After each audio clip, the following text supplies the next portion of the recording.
welcome to today's video. Those of you that are new to my channel, hi, my name is Maria, and today I'm going to be showing you the Dior Forever. It's the 24-hour wear high perfection skin caring foundation. And initially I wasn't going to do a review on this channel. I really just picked it up because I'd heard such great things about it.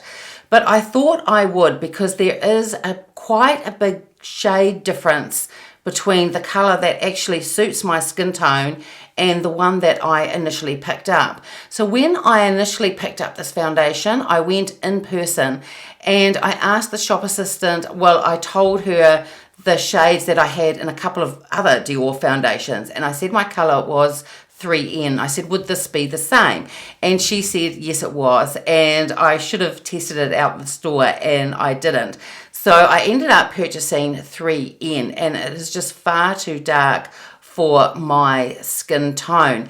And it may even be too dark for in the summer, I think. But I still tried out the foundation, and I really love how it looks and how it wears throughout the day. So those of you that haven't watched any of my other videos, I am 51 years old. I have really oily skin, more oily in the summer, but it's still oily in the winter as well.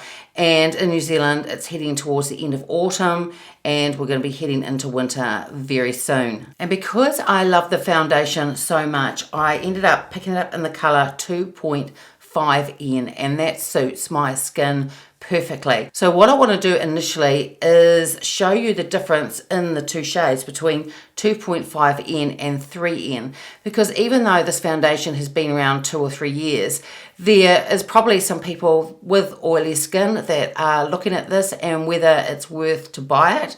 And if you've got other Dior foundations, then I would be very careful what shade you pick. And I'm hoping this video will help you if you're looking to buy this foundation and possibly going to buy this foundation online. So those of you that aren't familiar with this foundation, it is described as a medium to full coverage foundation, and I would agree with that. It does give definitely a strong medium finish, and it is buildable, and it also is supposed to give a velvety matte finish, and that is the finish that it does give. So even though I've tried this before, I will film putting this foundation on just so you can see how it looks after I've applied it, and then about 15-20 minutes later, once I've finished my full face of makeup as well. So this foundation has 30 mils of product. It has the pull-off lid and a pump dispenser, and is also in a glass bottle, so really beautiful packaging. It also has, now I think this is possibly different for New Zealand and Australia, because on the back it says it has an SPF of 25. And I don't know whether you'll be able to see it, but this is actually a sticker that's put on there.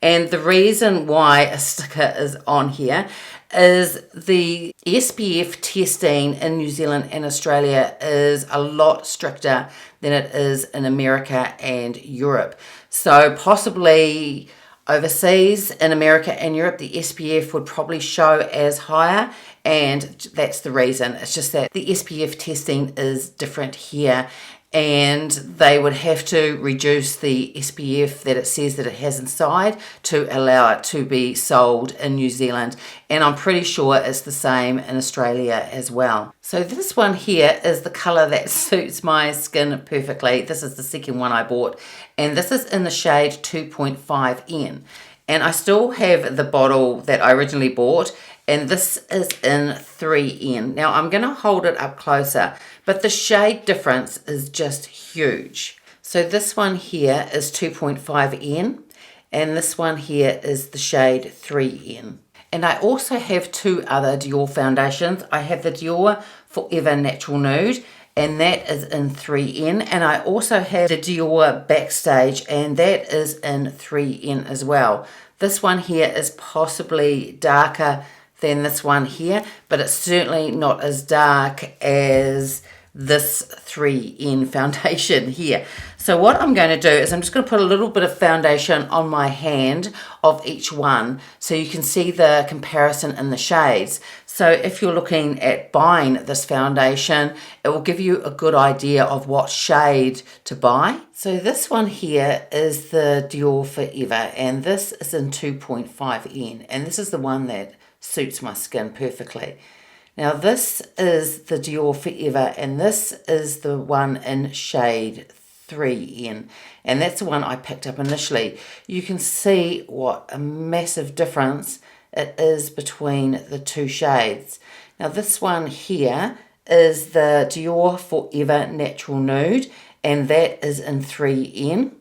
And the very last one here, this is the Dior Backstage, and that's in 3N as well. So as you can see from those swatches on my hand, just because you may have 2 or 3 foundations in Dior that are all of the same shade, doesn't necessarily mean that you're going to be in the same shade in another Dior foundation that you haven't tried. But if you've got oily skin like me and you thought maybe you would purchase the Dior Forever foundation to give it a go, then it is definitely worth it. I find that this foundation goes on beautifully, gives a really lovely medium to full coverage without looking heavy or cakey.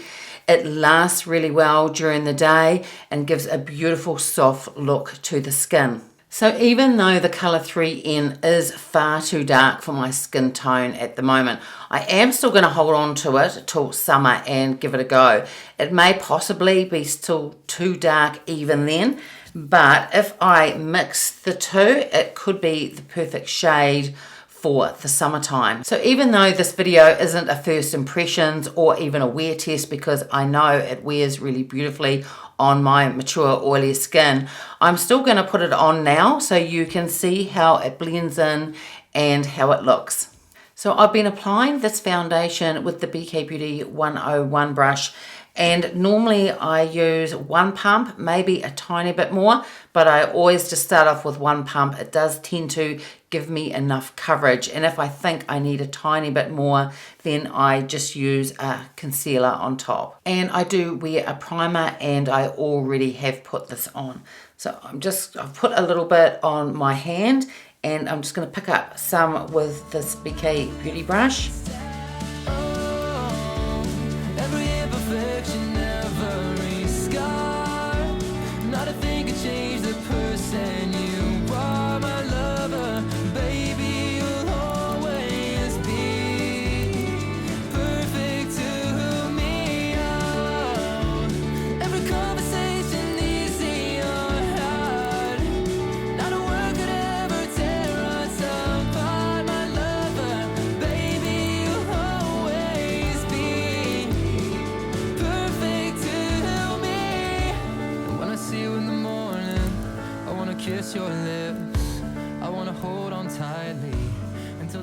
So you can see the foundation gives a really beautiful covering to my face. It is definitely a strong coverage foundation. As per normal, you can still slightly see I have quite a large sunspot there. I have some on my nose and some up there as well. They're not that visible though. If I really wanted to cover it, I could go in with a concealer. I usually don't. I don't like an absolute full mask on my face. I do like a little bit of my natural skin to show through. This feels really beautiful once it's applied. It isn't a dry matte finish. It's like they say, it does give this velvety, beautiful feeling to the skin. And I do usually powder when I've put this foundation on. With the cooler weather here now, I don't really have to do that, but it's just something that I do, and the one I normally use is the Chanel loose powder. It just goes on beautifully over this foundation. This feels really lightweight on the face, so even though it's a foundation that can build up to full coverage, you don't get that heavy feeling. And I normally wear a foundation for at least 10 hours during the day, and I've had no issues with this lasting whatsoever. And because it is a long wearing foundation, it is one where it does come off a lot easier if you double cleanse at night. So now I'm going to finish the rest of my makeup off camera, and then I'll be back so you can see the final look. So now I've got all my makeup on, and this is the finished look. As I said earlier, I really love this foundation. It really gives a beautiful look. I didn't add any concealer. I thought I would just let you see it how it is with its strong medium finish. But it really gives this beautiful soft look, and on my oily skin it just wears really, really beautifully. It is autumn winter here, and when I first bought it, it was also the very beginning of autumn, so it had cooled down a little bit. So, and now it's definitely, as heading into winter with the cooler weather, not getting the humidity at all, and so this is wearing absolutely beautiful. I haven't tried it in the middle of summer, but at this stage I think it would wear really, really well. Possibly would need to maybe powder it once or twice throughout the day, but at the moment I don't need to repowder at all, and I don't get excessively oily or shiny throughout the day, and it doesn't slip around my face either. It's just a really beautiful foundation. So I hope you found this helpful in comparison to the other shades. So if you are interested in buying this foundation, then if you can get to a store, I would, so you can test it out. Or perhaps you may be the same shade as me and other Dior foundations. You were a 3N, and if you were, then for this foundation, I would definitely buy it in the shade 2.5N instead, because the 3N is just far too dark, or for my skin it is anyway. So that's it for today's video. I hope you enjoyed it. If you did, give it a thumbs up, subscribe if you haven't already, and I will see you next time. Bye.